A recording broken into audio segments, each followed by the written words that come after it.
열방은혜교회 8월 7일 예배의 성경을 봉독하겠습니다.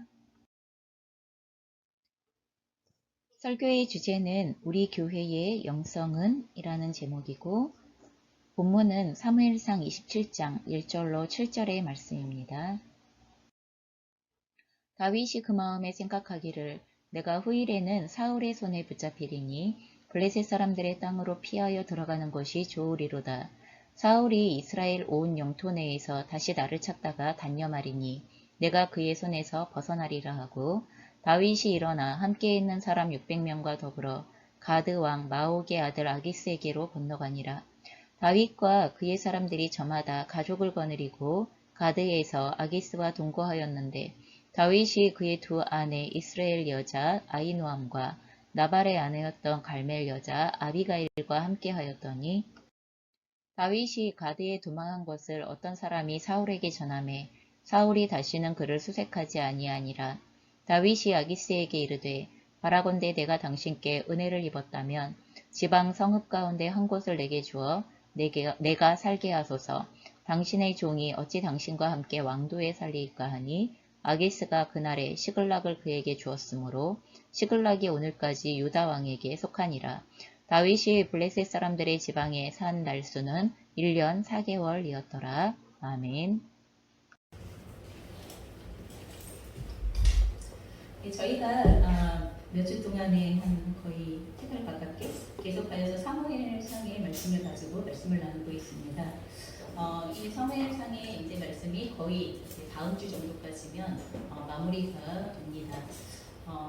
저희가 이 사무엘상에서 중점적으로 계속하여 보고 있는 내용은 다윗이 사울의 추격을 피하여서 도망을 다니고 있는 그러한 광야의 삶에 대하여서 저희가 이야기를 나누고 있습니다. 근데 이 광야의 삶에서 굉장히 신기한 일이 벌어지는 것 중에 하나가 무엇이냐면 다윗이 혼자 도망다니는 게 아니라 그 안에 무리가 형성이 되어진다는 것에 대하여 같이 말씀을 나누었죠. 그래서 기억하실 겁니다. 사무엘상 22장 1절에서 2절에 보면 다윗이 사울에게서 추격을 당하고 그리고 쫓겨다니는 과정 가운데에 다윗에게로 피신하는 사람들이 있더라라는 것에 대하여 말씀을 나누게 되어집니다. 그래서 다윗이 아둘람굴로 도망하며 그의 형제와 아버지의 온 집이 듣고 그리로 내려가서 그에게로 이르렀고 다시 말하여서 다윗의 형제들 그리고 다윗의 부모님들이 다윗에게 같이 합류하게 되어지는 상황이 있었다라는 것과 더불어서 2절에 보면 환난당한 모든 자와 빚진 모든 자와 마음이 원통한 자가 다 그에게로 모였다. 그는 그들의 우두머리가 되었는데 그와 함께한 자가 400명 가량이었더라 하는 말씀으로 다윗과 함께하는 공동체가 형성이 되어졌다라는 것을 보게 되어져요. 그리고 이렇게 형성되어진 다윗 공동체의 특징은 무엇이냐 하면 환난당한 모든 자 그리고 빚진 모든 자 마음이 원통한 자라고 이렇게 표현이 되어져 있습니다. 그러면 저희가 친구 사귀고 싶을 때 어떤 친구 사귀고 싶으세요? 아마 이렇게 물어보면 요즘에 어떤 분들은 돈 많은 친구요 이렇게 얘기하실지 모르겠어요. 여러분 우리가 세속적이지 않다 하더라도 그리고 너무나 세상적이지 않다 하더라도 어떤 친구 사귀고 싶어요? 라고 이렇게 물어보면 적어도 그리스도인이라 하더라도 아마 우리는 그렇게 얘기할 거예요. 좋은 친구요 이렇게 얘기할 거예요. 어떤 친구가 좋은 친구예요? 적어도 나를 품어줄 수도 있고 인격적으로 성숙되어져 있고 그리고 또한 서로 이렇게 교제하는 데에 갈등이 일어나지 않을 수 있는 원만한 성격의 아니면 조금 더 삶이 조금 여유로워서 서로의 삶에 대하여서 크게 걱정하지 않아도 될 수 있는 어떤 이런 친구들에 대하여서 우리는 생각할 가능성이 굉장히 높습니다. 그래서 지금도 그래요. 우리 드라마에서만 보는 얘기인 줄 알았더니 초등학생 친구들이 친구를 사귀는데 너네 집 몇 평 살아? 이렇게 물어보잖아요. 너네 집 몇 평 살아? 아니면 너네 아빠 직장 어디야? 막 이런 거 물어본단 말이에요. 그래서 저희가 그런 내용들을 들을 때마다 뭐지? 이런 생각하잖아요. 하지만 뭐지? 라고 이렇게 드라마를 보면서 반향을 일으키는 우리의 마음에 의문이 들고 반향이 일어나는 것과 동시에 그럼 나는? 하고 이렇게 생각해 보았을 때 여러분은 안 그러세요? 여러분은 우리가 초등학교 그 드라마에서 나오는 그 아이들처럼의 굉장히 적나라한 기준들이 아닌 것처럼 느껴지지만 정작 우리가 누구를 사귈 때 보면 좀 나랑 성격도 맞고 그리고 성향도 맞고 요즘 MBTI가 엄청나게 유행하죠. 그래서 어떤 MBTI는 전혀 나의 친구로 맞지 않을 것 같아. 어떤 MBTI는 나랑 너무 잘 맞을 것 같아. 그래서 먼저 만나자마자 너 MBTI가 뭐야? 그럼 이러고 물어보는 친구들이 요즘에 굉장히 젊은 친구들 가운데에는 많아요. 그래서 그 성향의 친구들이 가지고 있는 강점, 약점, 이런 것들이 보편적이고 있기 때문에 그런 보편적인 강점이나 약점을 근거하여서 나는 이런 친구는 좋아. 이런 친구는 좀 이렇게 터부시해. 이런 친구는 오래 사귀기는 어려워. 좀 잘 피해야 돼. 그럼 이런 것들이 너무나 우리 사회에 보편적으로 나타나요. 우리는 그 사람들이 그런 모습, 여러분 거기에서의 문제가 아니라 그럼 나는 하고 이렇게 봤을 때 나는 우리가 혼자 살아가는 수많은 이유 가운데 하나는 뭐냐 하면 불편하다는 거죠. 혼자 있는 것보다 둘이 있는 게 불편하다는 거고 둘이 있는 것보다 셋이 있는 게 불편하다는 거예요. 점점 가족을 이루려고 하지 않는 이유 가운데 하나가 점점 그래요. 내 자식이라 하더라도 나의 부모라 하더라도 그리고 나의 형제 자매라 하더라도 내 뜻대로 안 되잖아요. 내 마음대로 안 되잖아요. 나랑 맞지 않을 수 있잖아요. 그럼 그렇게 하다 보니까 점점 우리는 혼자 사는 것을 넘어서서 공동체를 이룬다? 아니면 가족을 이룬다? 아니면 함께 살아가는 삶을 이룬다? 이런 것에 대하여서 너무나 힘겨워하는 상황들이 벌어진다는 것입니다. 그래서 저희가 누구랑 함께 살아가고 누구랑 함께 사귀며 살아가는 것 자체를 이제는 아주 큰 결단을 해야 하는, 그렇죠? 이제 아주 엄청난 결단을 해야만 하는 이러한 상황, 이러한 사건으로 대면하고 있어요. 그런데 오늘 다윗이 쫓겨다니는 과정 속에서 추격을 당하는 과정 속에서 형성되어지는 이 공동체의 특징을 한마디로 이야기하면 지금 환난당한 자, 빚진 자, 그리고 마음이 원통한 자. 여러분 겉모양으로도 너무나 압박 가운데 있고 좋지 않은 상황 가운데 있는 사람들이고 그렇기 때문에 내면 세계가 어떻다고요? 마음이 원통한 사람들이다. 그러면 상처가 있고 쓴뿌리가 있고 그리고 같이 이야기를 나눌 때 계속하여서 그 마음에서 쓴물이 나오고 그리고 원망과 불평이 터져나오고 계속해서 비난과 비판이 터져나오고 이런 마음의 원통함이 있을 때 나타나는 겉의 특징들이 그런 거죠. 결코 어떤 하나의 사건을 봤을 때 원만하게 지나가는 법이 없어요. 그렇죠? 어떤 하나의 상황들을 만났을 때 그래도 괜찮아요. 좀 기다려보죠. 이렇게 말을 하는 법이 없어요. 즉각적으로 비난하고 비판하고 원망하고 불평하고 아니면 판단하고 이게 너무 익숙해. 이게 손가락질하고 뒤에서 욕하고 이런 게 너무나 익숙한 사람들인데 여러분 우리가 선택할 수만 있으면 이런 사람들과 공동체 하고 싶어 해요? 이런 사람들과 한 가족 하고 싶어 해요? 이런 사람들과 같은 팀을 이루고 싶어 해요? 그렇지 않잖아. 그런데 다윗이 쫓겨다니는 과정 가운데 하나님께서 모이게 하신 사람들이에요. 그리고 다윗은 이 사람들에 대하여서 쫓아내지 않았어요. 그들이 가지고 있는 그 마음의 원통함들, 빚지고 억압당하고 그리고 이 사람들도 쫓겨다닐 수밖에 없는 상황 가운데 놓여져 있는 그들의 겉모습들에 굉장히 불편한 모습들이 있고 내면 세계에 너무나 불편한 모습들이 있지만 다윗은 자신 역시도 좀 쫓겨다니는 상황 가운데에서 하나님께서 자신에게 보내신 사람들이라는 관점 가운데에서 이 사람들을 대면합니다. 여러분 예수님의 제자들이 예수님께서 너는 나를 따르라 라고 이렇게 부르셔서 예수님의 제자가 되기로 결정했어요. 그리고 나서 예수님을 따라갔더니 그럼 거기에서 만나는 사람들이 또 다른 어부이며 그리고 또 다른 세리이며 그러면 그 사회에서 사실은 존경받고 추앙받고 이런 사람들은 아니에요. 예수님의 제자의 논리들을 형성한 사람들은 그 당시 사회에서 여러 모양으로 중심축에 있는 사람들이 아니라 주변을 돌고 있는 그런 사람들이에요. 그 사회에서 중요한 역할을 하고 있는 사람들이 아니라 사람들이 알아주지 않는 사람들 그리고 어쩌면 소외되어진 사람들 아니면 어찌 보면 무시당하는 사람들 멸시당하는 사람들 이런 사람들이란 말이에요. 근데 이런 사람들이 예수님의 제자의 그룹에 속해 있어요. 아니 예수님께서 너는 나를 따르라 이렇게 얘기했으면 예수님을 따라갔을 때 좀 웬만하면 좀 나보다는 나은 사람들이었으면 좋겠어요. 좀 보고 배울 수 있는 사람들이었으면 좋겠고 나보다는 괜찮은 사람들이었으면 좋겠고 적어도 좀 나랑 마음에 맞는 사람이었으면 좋겠는데 그거를 선택할 수가 없어요. 여러분 저희가 이 다윗이 광야의 도피 생활 가운데에서 벌어진 굉장히 큰 사건 가운데 하나는 무엇이냐 하면 하나님께서 다윗에게 광야를 허락하여 주신 목적을 이루게 하시기 위하여 하나님께서 붙이시는 사람들이라는 거예요. 그 사람들의 숫자가 지금 400이면 여러분 지난번에도 얘기했어요. 광야에서 400의 무리들을 이끌고 도피를 한다는 것 자체가 결코 쉬운 일이 아니라는 거. 그리고 그 뒤에 그일라라는 성을 구원하고 난 다음 그일라라는 성을 블레셋으로부터 건져내고 난 이후에는 200명이 더 합류하게 되어져서 600명이라는 무리의 사람들이 형성이 되어져요. 이러한 상황이 바로 다윗의 공동체를 형성한 사람들이에요.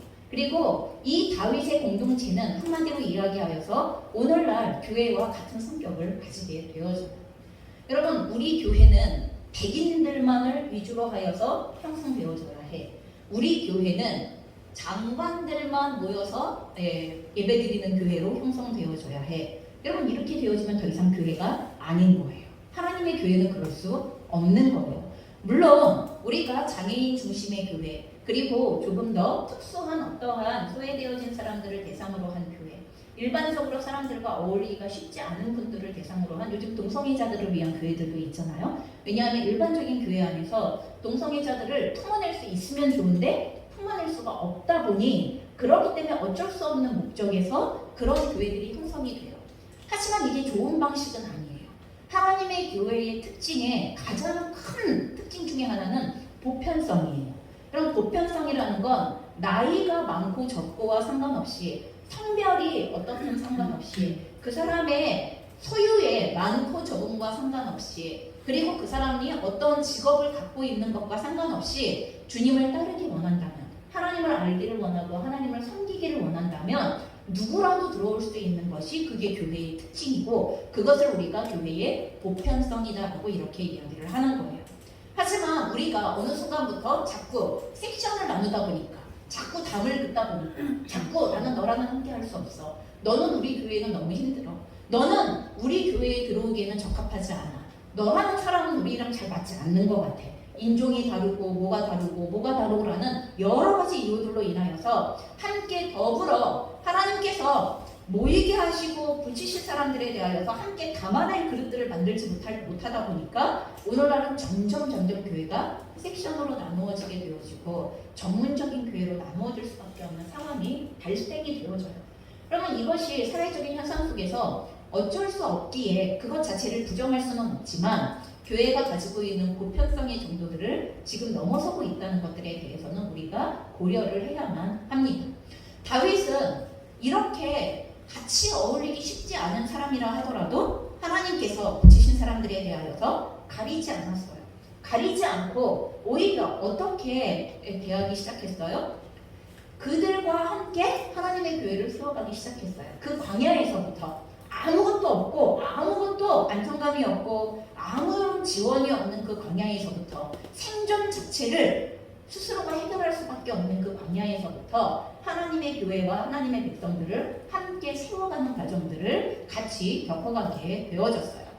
여러분, 그래서 실제로 이 수많은 사람들이 400명, 600명의 사람들이 처음부터 다윗과 한 마음과 한 뜻이었던 사람들이 아니겠죠. 분명히 아닐 거예요.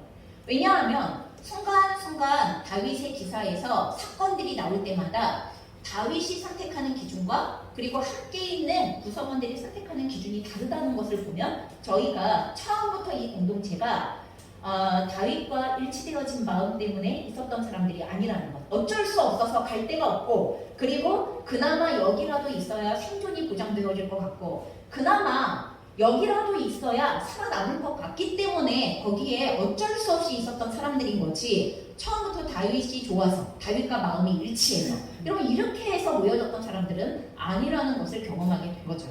하지만 사무엘 하로 넘어가서 여러분 이스라엘의 왕국이 세워지는 과정으로 넘어가게 되어지면 어떤 일이 발생되어져요? 그 다윗과 함께 있었던 600명 안에 어떤 사람들이 세워지냐 하면, 여러분 전쟁을 치르면서 다윗 왕조를 세워가는, 하나님의 나라를 세워가는 굉장히 용맹하고, 그리고 우선적으로 하나님의 그 말씀에 자기의 목숨을 내어놓고 그리고 충성을 다하는 다윗과 함께한 용사들이 세워지고, 그리고 예배를 드릴 줄 아는 백성들이 세워지고, 하나님을 사랑하는 백성들로 이 공동체가 변화되어져서 다윗 왕조가 세워질 때 바로 이 광야에서 다윗과 함께 했었던 이들이 그 다윗 왕조의 핵심적인 인물들, 요직의 인물들, 그리고 핵심적인 주축의 인물들로 바뀌어 나아가는 것을 보게 되어져요. 그래서 나중에 그 역할들을 감당하게 되어진다는 것입니다.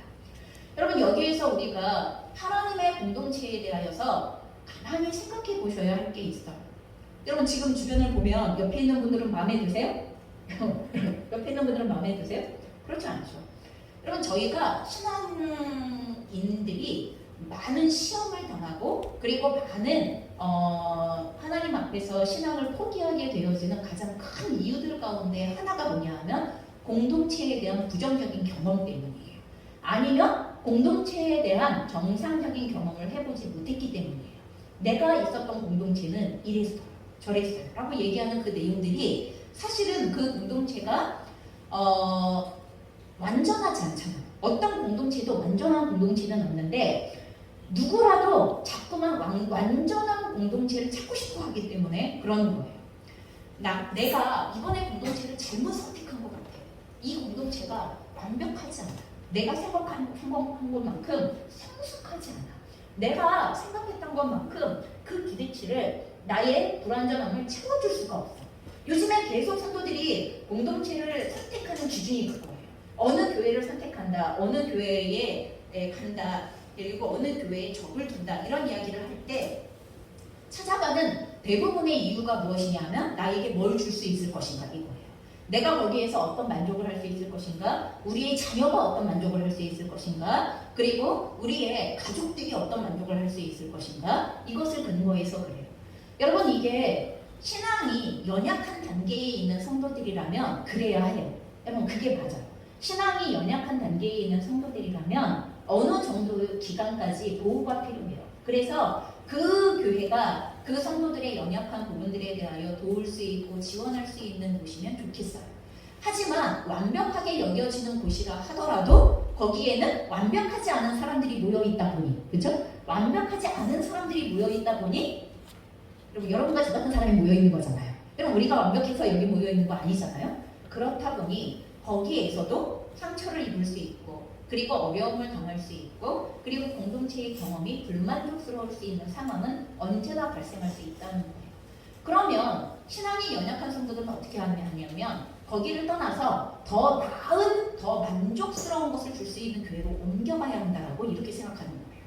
그러나 여러분, 우리의 신앙이 최소한 정상적으로 3년 정도를 범주를 벗어난 신앙이라, 여러분, 처음 시작해서 한 3년 정도의 범주를 벗어난 신앙 가운데 있다면, 그럼 3년 정도면 최소한의 기초가 있다는 거고, 교회 생활에 대하여 익숙할 수 있다는 거고, 하나님의 말씀을 최소한의 말씀은 들었다는 거예요. 그러면 그렇다면 그때부터는 우리가 공동체에 대해서 어떤 마음을 가져야 돼요? 오늘 다윗이 자신에게 보내시는 사람들에 대하여서를 어떻게 대면하기로 결정했는가에 관련되어진 이 기준에서, 하나님, 내가 완전하게 형성되어진 공동체, 그런 공동체가 있지도 않겠지만 그래 보이는 공동체를 찾는 것이 아니라 하나님께서 나에게 한 몸을 이루라고 하시는 공동체, 그리고 그 교회 가운데로 들어가겠습니다 라는 결정을 하셔야 해요. 그리고 그 결정 안에는 뭐가 전제되어져 있는 거냐 하면, 하나님, 거기에는 원통한 자가 있을 거예요.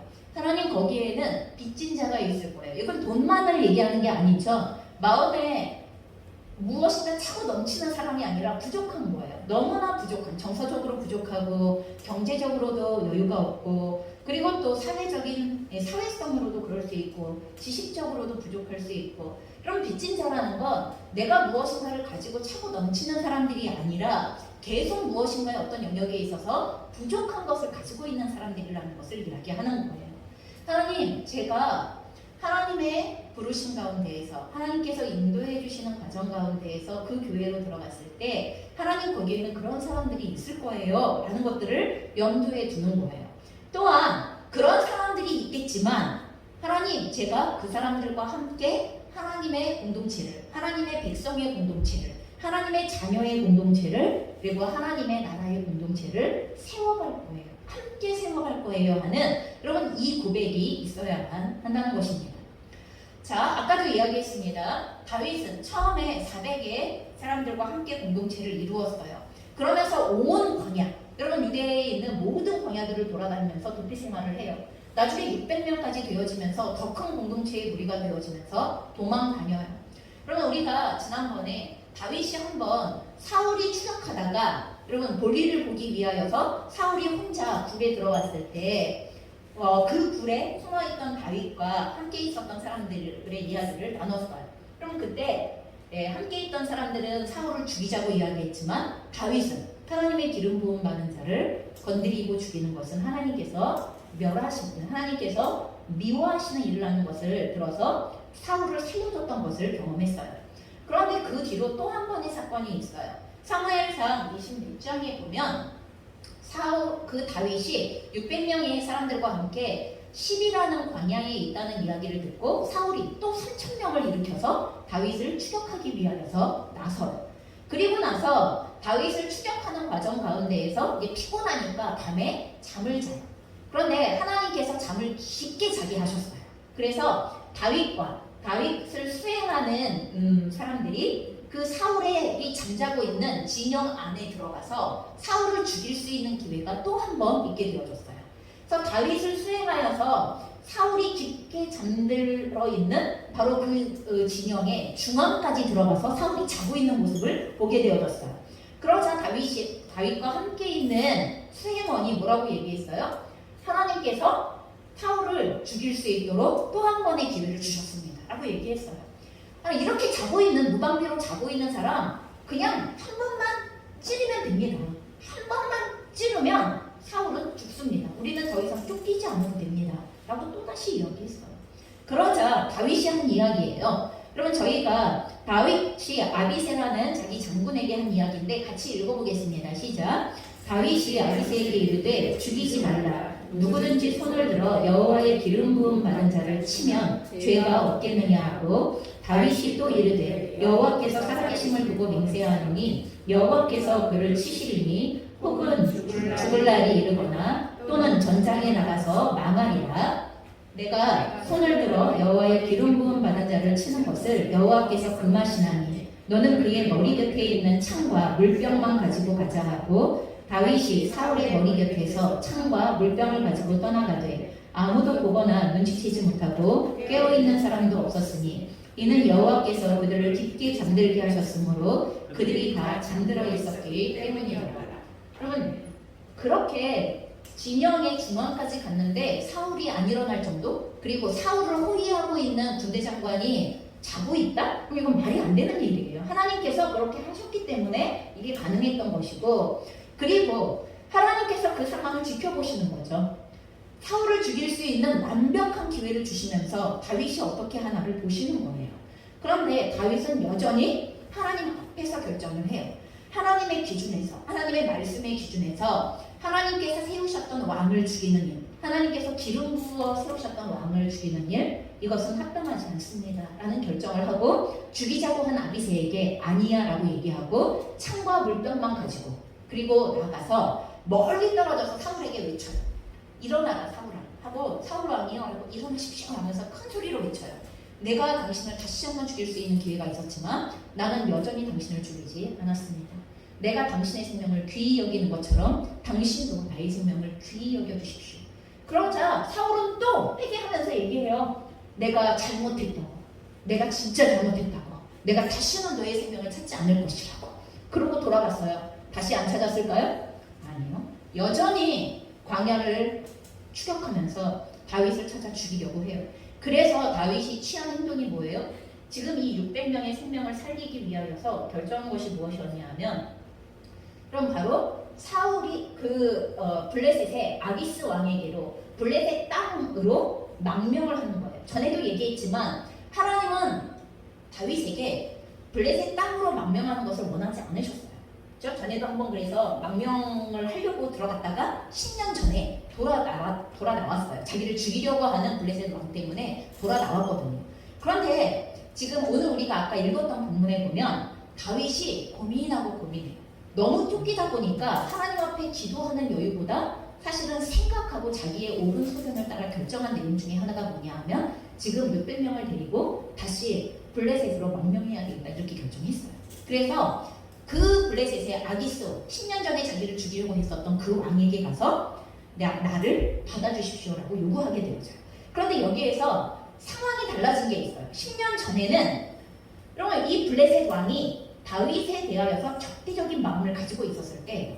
그런데 지금 다윗이 10년 동안이나 사울에게서 그 광야에서 쫓겨다니고 있는 상황이거든요. 그래서 다윗이 갈 데가 없고 사울과 적이 되어졌다고 생각을 해서 블레셋 왕 아기스는 어떻게 생각했냐 하면 사울의 적이 되어진 다윗을 받아들여서 이 다윗을 사울과 싸우게 해야 되겠다 이렇게 생각을 한 거예요. 그래서 다윗을 이용하기 위하여서 블레셋의 왕은 다윗과 600명을 받아들이게 되어져요. 다윗도 그걸 너무 잘 알아요. 블레셋 왕이 자기를 왜 받아들이는지, 자기에게 어떤 이용 가치가 있어서 자기를 받아들이는지 너무 잘 알지만 다윗의 중심 가운데에 이 600명을 어떻게든지 살려야 하겠다는 마음에서, 조급한 마음에서, 그리고 여유가 없는 마음에서 그의 옳은 꾀, 그가 생각할 수 있는 최고의 꾀를 가지고 결정한 내용이 그게 바로 블레셋에 망명하는 거였어요. 그리고 블레셋 왕에게 가서 우리가 살 수 있는 도시 하나를 주십시오. 분명히 우리가 이 도시에 살면 블레셋 사람들은 우리를 미워할 거고 당신도 우리가 여기에 함께 있으면 위협을 받는다고 생각할지도 몰라서 우리랑 함께 있는 걸 원하지 않을 겁니다. 우리가 당신의 요구대로 당신이 원하는 것을 해줄 테니까 당신도 우리에게 성 하나를 주십시오. 그래서 형성되어진 성이 시글락이라는 성이에요. 여러분, 그래서 시글락은 블레셋 땅 안에 있는 성이지만 다윗이 그 600명과 함께 살아가는 성이 되어졌고, 그리고 이스라엘의 역사 속에서 이 시글락은 블레셋 땅에 속하였지만 나중에 유대 땅으로 속하게 되어지는 그러한 성이 되어집니다.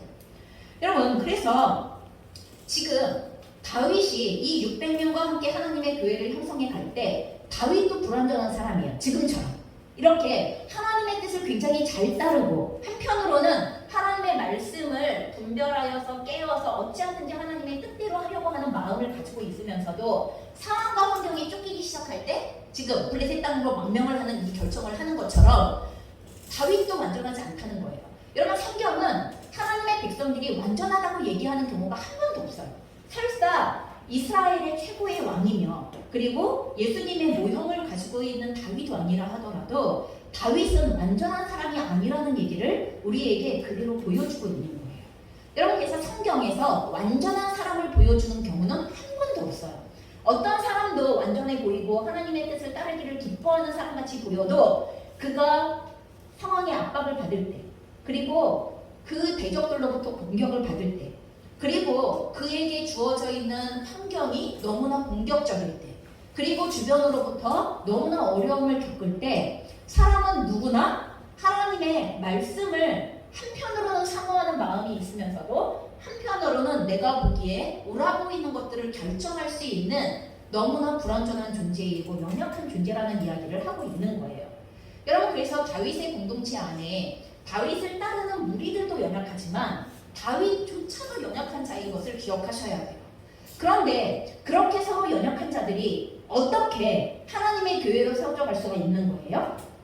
서로가 서로에게 깨어있음과 그리고 하나님의 기준을 기억나게 해주는 것들과 하나님의 말씀을 따라가도록 요청하는 계속적인 제안들을 통하여서 내가 지금 하나님의 음성을 못 듣고 있고 내가 하나님의 기준을 놓치고 있었을 때 저 사람이, 다윗이 놓치고 있었을 때는 다윗의 무리 안에 있는 다른 사람이, 또한 다윗의 무리 안에 있는 다른 사람들이 하나님의 뜻을 놓치고 있을 때에는 다윗이, 아까 아비새라는 장군이 다윗에게 충성하는 장군이에요.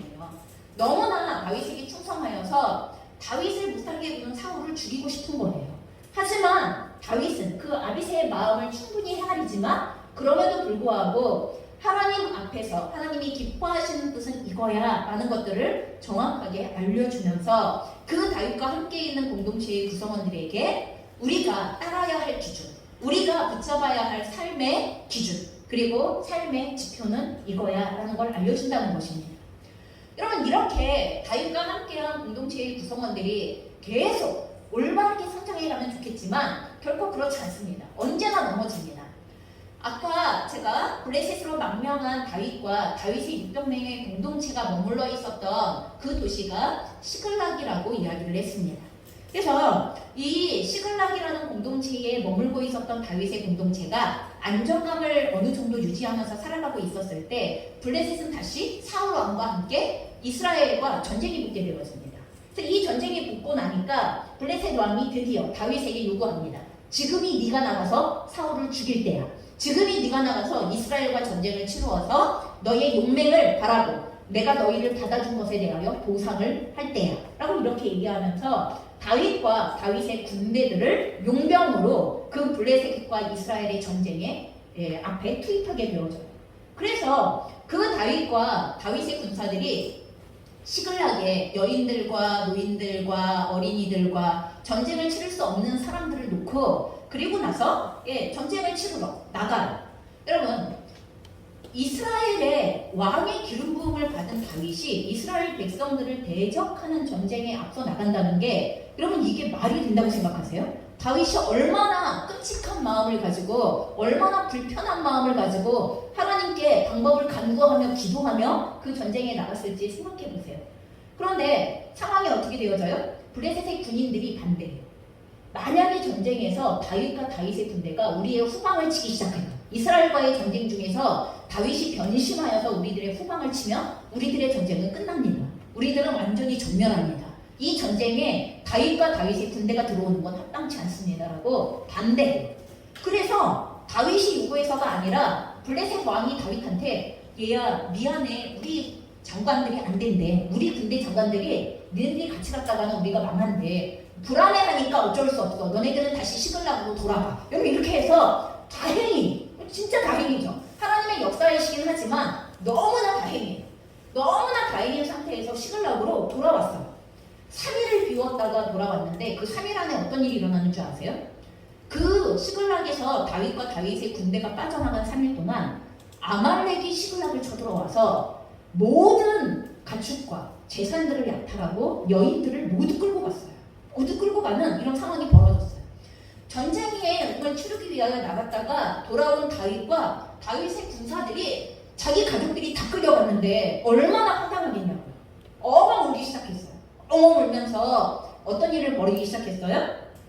백성들이 놀라운 일을 벌이기 시작했어요. 저희가 함께 읽어볼게요. 다윗과 그의 사람들이 사흘 만에 시글락에 이른 때에 아말렉 사람들이 이미 네겝과 시글락을 침노하였는데 그들이 시글락을 쳐서 불사르고 거기에 있는 젊거나 늙은 여인들은 한 사람도 죽이지 아니하고 다 사로다가 끌고 자기 길을 갔더라. 다윗과 그의 사람들이 성읍에 이르러본즉 성읍이 불탔고 자기들의 아내와 자녀들이 서로 다투는지라. 다윗과 그와 함께한 백성이 울 기억이 없도록 소리를 높여 울었더라. 다윗의 그 안에 이스라엘 여인 아히노암과 갈밀 사람 나발의 아내였던 아비가일도 사로잡혔더라. 백성들이 자녀들 때문에 마음이 슬퍼서 다윗을 돌로 치자 하니 다윗이 크게 다급하였으나 그의 하나님 여호와를 힘입고 용기를 얻었더라. 여러분 지금 이 상황에서 다윗과 함께 동거동락하던 백성이 갑자기 어떻게 돌변해요? 그 분노의 화살을 다윗에게 돌립니다. 그래서 다윗을 돌로 쳐서 죽이자고 해요. 우리를 데리고서 블레셋으로 망명하고 들어온 것부터 시작해서 여러분 그거 누구 살리려고 그런 거예요? 그럼 600명 살리려고 블레셋으로 망명했던 거고 다윗은 이들을 살리고 이들을 돕기 위하여 했던 결정이고 그리고 거기서 살아남기 위하여 블레셋과 함께 한편을 이루어서 이스라엘 전쟁을 치르기 위하여 갔던 결정을 했던 것임에도 불구하고 정작 자신들의 가족이 아말렉에게 사로잡혀갔다는 이야기를 듣자마자 제일 먼저 한 행동이 뭐예요? 다윗을 돌로 쳐서 죽이려고 한다는 거예요. 여러분 우리의 공동체 안에는 배신이 난무해요. 내가 저 사람은 믿을 사람인 줄 알았는데 내가 저 사람은 신뢰할 수 있는 사람인 줄 알았는데 저 사람은 나를 위하여서 정말 최선을 다해서 모든 걸 해줄 수 있는 사람이라고 생각했는데 여러분 우리가 이렇게 생각하잖아요. 공동체를 형성하다 보면 그 안에 정말 생각하지도 못한 어느 순간 내 뒷담화를 다른 사람에게 했단 말이야? 부터 시작하여서 나의 욕을 하고 다닌단 말이야? 아니면 우리 교회에 대해서 그런 상담을 한단 말이야? 아니면 어떻게 우리 공동체에 대해서 우리 교회에 대하여서 그런 결정을 할 수 있어? 부터 시작하여 예측할 수 없는 상황과 환경의 내용들을 우리가 듣게 되어지거나 대면하게 되어지는 경우가 얼마나 많은지 몰라요. 여러분 이러면 저 같으면 그럴 것 같아요. 이제 안 해! 그럴 것 같아요. 그렇지 않겠어요? 저 같으면 600명이고 뭐고 간에 아, 네 맘대로 해. 나 혼자 살면 너무 편해. 나 혼자 다시 광야로 갈 거야. 내가 누구 때문에 이 짓을 하는데. 여러분 이러고 얘기하고 다 때려치고 나 혼자 우리 가족만 챙겨서 그러고 광야로 다시 나갈 것 같아요. 그런데 다윗은 그러지 않아요.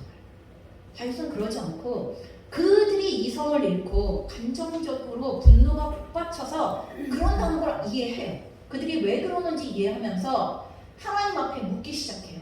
하나님, 지금부터라도 아말렉을 따라가면 우리가 그들을 다시 만나고 우리가 빼앗겼던 것과 우리의 가족들과 우리의 재산들이 찾아올 수 있겠습니까? 라고 하나님께 다시 전심으로 묻기 시작해요. 하나님께서 따라가라고 이야기하세요. 여러분, 그래서 따라가요. 600명이 다시 따라가요. 600명이. 그러면서 따라가는데 따라가는 도중에 전쟁이 지금 나갔다가 돌아온 거잖아요. 그리고 나서 아말렉을 쫓기 시작하잖아요.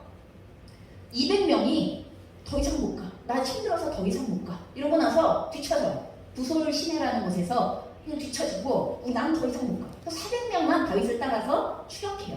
하나님이 은혜를 주셔서 그들을 추격하게 하고 그들을 전멸시키게 하고 거의 전멸했어. 아말렉이 거의 전멸하다시피 하고 그리고 나서 빼앗겼던 아내 그리고 빼앗겼던 가축들을 다 데리고 돌아와요. 그리고 다 데리고 돌아오는 과정에 어떤 일이 있어요? 200명 추격에서 나고되어졌던 그 200명이 부솔 시내가에서 이 사람들을 기다려요. 앞에서 추격하고 자기 가족들과 소유를 찾아가지고 오는 사람들을 기다리고 있어요. 그러자 이 400명 함께 전쟁을 치르면서 소유를 찾아갖고 온 군인들이 다윗한테 뭐라고 하는지 아세요? 저 사람들한테는 200명 나고자들한테는 가족만 돌려줍시다. 우리가 찾아가지고 온 소유와 우리가 찾아가지고 온 재물은 주지 맙시다. 저 사람들은 전쟁에 참여하지 않았습니다. 저 사람들은 나고되어져서 그냥 저렇게 쉬면서 우리를 기다렸는데 가족만 돌려주는 것도 어딥니까? 이렇게 얘기하면서 가족만 돌려줍시다. 그럼 이렇게 얘기해요. 그럴 때 다윗이 하는 얘기가 있어요. 여러분 저희가 함께 읽어보겠습니다. 다윗이 이르되 나의 형제들아 여호와께서 우리를 보호하시고 우리를 치러 온 그 군대를 우리 손에 넘기셨은즉 그가 우리에게 주신 것을 너희가 이같이 못하리라. 이 일에 누가 너희에게 듣겠느냐? 전장에 내려갔던 자의 분깃이나 소형을 곁에 머물렀던 자의 분깃이 동일할지니 같이 분배할 것이니라 하고 그날부터 다윗이 이것으로 이스라엘의 율례와 규례를 삼았더니 오늘까지 이르니라. 그럼 어떻게 해야 된다는 거예요? 이것을 다시 되찾게 하신 분이 누구라는 거예요? 하나님의 은혜라는 거예요. 하나님의 은혜. 우리가 쫓아갔다고 얻을 수 있었던 게 아니라는 거예요. 하나님께서 우리 손에 붙이시지 않으셨다면 우리는 가족을 되찾는 것도 그리고 재산을 되찾는 것도 불가했다는 거예요. 우리가 단 200명이 달려갔어도 하나님은 우리 손에 붙이셨을 거라는 거예요. 그 나고되었던 사람들이 마음이 없어서 못 간 게 아니라 그 힘겨움에 뒤처진 것에 대하여서 그들도 우리의 가족이고 우리의 공동체의 일원이라는 거예요. 하나님의 은혜로 우리에게 주신 것을 우리가 함께 나누는 것이 마땅하다는 것에 대하여 하나님의 은혜로 우리에게 되돌려 주신 것을 설사 끝까지 함께하지 못했던 그 지체들도 우리 공동체의 일원이니 우리가 그들에게 함께 돌려주는 것이 마땅하다는 이야기를 하고 이 기준을 그 다윗 공동체에 앞으로 일어나게 되어질 이런 상황들에 대하여 일어나게 되어질 규율로 율례로 삼게 되어졌다라고 이렇게 이야기하는 거예요. 여러분 여기서 저희가 잘 생각해 보셔야 해요. 하나님의 교회가 성장하는 것은 한 사람의 노력으로 되지 않아요. 절대로 지도자 한 사람의 노력으로 되는 것도 아니고 하나님 앞에 뛰어난 영웅 한 사람으로 되어지는 것도 아니에요. 물론 하나님 앞에 좀 더 성숙한 지도자가 한 사람이라도 두 사람이라도 있다는 건 그 공동체의 유익이에요. 굉장히 큰 유익이에요. 왜냐하면 하나님의 기준을 알게 되어지기 때문에 하나님께서 원하시는 것이 무엇인가에 대한 하나님의 말씀을 기억나게 해주는 사람이기 때문에 아무리 위급하더라도 아무리 조급하더라도 아무리 어렵더라도 그 상황에서 하나님이 기뻐하시는 뜻이 무엇인가에 대하여서 한 번 더 기억하게 하고 한 번 더 앞서서 생각나게 해줄 수 있는 사람이 있다는 건 굉장히 기쁘고 감사한 일이에요. 하지만 그 사람도 실수하고 실패해요. 그럴 때 또 다른 한 사람이 하나님의 말씀을 기억하고 있던 것들을 그 공동체 안에 넣어주셔야 되는 거예요. 투입을 해주셔야 되는 거예요. 우리가 예배 중에 우리가 하나님의 말씀 중에 이런 말씀을 기억하고 있지 않습니까? 우리가 하나님의 말씀 가운데 훈련받았던 내용 중에 혹은 양육받았던 내용 중에 예배 가운데 우리가 들었던 말씀 가운데 하나님이 이런 하나님이라고 우리에게 말씀하시지 않으셨습니까? 라고 여러분 지도자라고 해서 언제나 옳지 않아요. 무슨 말인지 아시죠? 권사님이라고 해서 언제나 옳지 않고 장로님이라고 해서 언제나 옳지 않아요. 어린아이라고 해서 언제나 틀린 게 아니에요. 여러분 우리 어린아이들의 소리가 얼마나 하나님의 음성을 너무나도 잘 반영할 때가 많은지 하나님의 마음을 얼마나 세심하게 알려줄 때가 많은지 여러분 경험해 보셨잖아요. 우리 자녀들을 키우면서 부모님들은 선택 하시잖아요. 제 말이 제 말이 아니라 하나님의 말씀이구나 라는 것들을 경험하게 될 때가 굉장히 많잖아요. 여러분 가족 안에서도 그렇고 하나의 교회가 세워져 갈 때에도 그런 거예요. 여러분 그래서 아무리 어려운 상황 가운데 있는 교회라 하더라도 교회는 거기에 있는 사람들이 하나님의 말씀을 기억함으로 서로가 기억하고 있는 하나님의 말씀을 그 공동체 안에 계속 넣어주기 시작한다면 이 공동체는 계속 변화하는 거예요. 하나님의 뜻대로 변화하고 그리고 하나님이 기뻐하시는 방식대로 변화하고 그리고 세워져 가는 거예요. 하지만 완전하지 않아요. 하지만 하나님이 기뻐하시는 온전함을 가지고 있어요. 오늘날 우리의 사회는 공동체를 거북스러워해요. 귀찮아요. 아시죠? 저 누구랑 함께하는 거 너무 이제는 귀찮아서 못하는 거잖아요. 편하지 않아서 못하는 거잖아요. 그거 깨셔야 돼요. 여러분 우리가 하나님께로부터 우리가 부름을 받으면서 언제나 하나님은 함께 공동체를 형성하라고 말씀하세요. 그게 가족 공동체도 그렇고 교회 공동체도 마찬가지예요. 왜냐하면 그 공동체 안에 서로 깎이는 과정들을 통하면서 우리는 하나님의 말씀대로 세워져가는 하나님의 자녀들이 되기 때문에 그래요.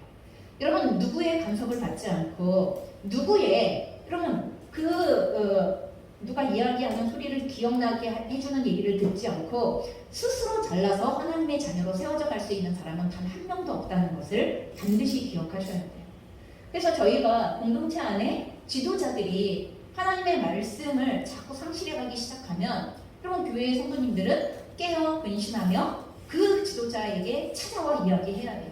하나님 당신을 통하여 우리에게 하나님께서 이렇게 전에 말씀하시지 않으셨냐는 그 이야기를 그 지도자가 했던 그 이야기를 그대로 돌려서 그 지도자에게 해줄 수 있어야 하고 그래서 이 공동체 전체가 계속 정화되어 줄 수 있게 하나님의 말씀으로 계속 세속적인 것들을 빼내고 계속 하나님께로부터 오지 않은 것들을 빼내고 하나님의 방식이 아닌 것들을 버리고 그리고 계속 하나님의 방식으로 추스려질 수 있도록 그래서 하나님께서 사용하시고자 하시는 거룩한 통로가 되어줄 수 있도록 이렇게 세워져 가야 한다는 거예요.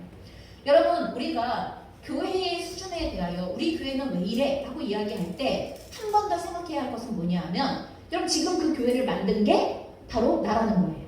무슨 말인지 아시죠? 지금 우리 교회가 불만족스러우세요? 그럼 불만족스러운 교회의 영향력을 지금 누가 만들고 있는 거예요? 여기 있는 우리가 만들고 있는 거잖아요. 뭐 다른 교회 사람이 와서 만들었어요? 아니잖아요. 우리 교회가 불만족스럽다면 그 불만족스러운 어느 부분의 내용을 내가 여기에 영향력을 끼치고 있어서 이걸 지금 만들어내고 있는 거예요. 그렇기 때문에 조금 더 우리 교회가 거룩하여지기를 원하십니까? 조금 더 우리의 교회가 성숙하기를 원하십니까? 조금 더 우리의 교회가 많은 영혼들에게 전도를 하기를 원하십니까? 아니면 조금 더 우리의 교회가 하나님의 영광을 보여줄 수 있는 교회가 되기를 원하십니까? 여러분 그렇다면 나는 깨어 있어야 해요. 이 교회의 일원으로서의 내가 이 교회를 어떻게 만들어가고 있는지의 주체라는 것을 기억하셔야 돼요. 나는 아무것도 안 하고 있으니 그게 문제인 거예요. 아무것도 안 하고 있기 때문에 그만큼이 계속하여서 뒤로 퇴보가 되어지는 거거나 아니면 미성숙해지는 거거나 아니면 달라지지 않는 모습으로 굳어져 가는 거거나 아니면 점점 우리가 싫어하는 모습으로 바뀌어져 가는 이유가 바로 내가 해야 할 그 자리들을 내가 하나님의 말씀을 기억하여 헌신하는 것과 섬기는 것과 함께 하도록 요청하는 것과 그리고 그 사람에게 기억나게 해줘야 할 그것들을 멈추고 있기 때문에 우리는 우리의 교회에 우리의 공동체의 성숙이 아직 우리가 그 단계라는 것을 인정하셔야 하는 거예요. 바뀌기를 원하세요? 여러분과 제가 전심으로 이 공동체 안에 좋은 걸 넣어주시기 바랍니다. 여러분이 가지고 있는 좋은 걸 넣어주세요. 여러분이 하나님의 말씀을 기억함으로 넣어주실 수 있는 가장 좋은 걸 넣어주세요. 여러분들에게 얼마나 하나님께서 주신 엄청난 보화들을 가지고 있는 것들이 있는데 그걸 사장시키시거나 모른 체 하시지 마시고 넣어주세요. 그럴 때 우리의 교회는 어제보다 오늘 조금 더 하나님의 얼굴을 닮아갈 것이고 하나님의 행하심을 닮아갈 것이고 하나님의 성품을 닮아갈 것이며 그리고 하나님의 역사를 담아내는 그릇이 되어질 것입니다. 아멘. 우리의 공동체의 영성이, 우리의 교회의 영성이 그렇게 조금씩 계속 성숙해 갈 수 있기를, 하나님이 기뻐하시는 모습으로 변화되어져 갈 수 있기를, 여러분과 함께 노력할 수 있기를, 여러분과 제가 같이 노력하면서 변화되어지기를 주님의 이름으로 축원합니다.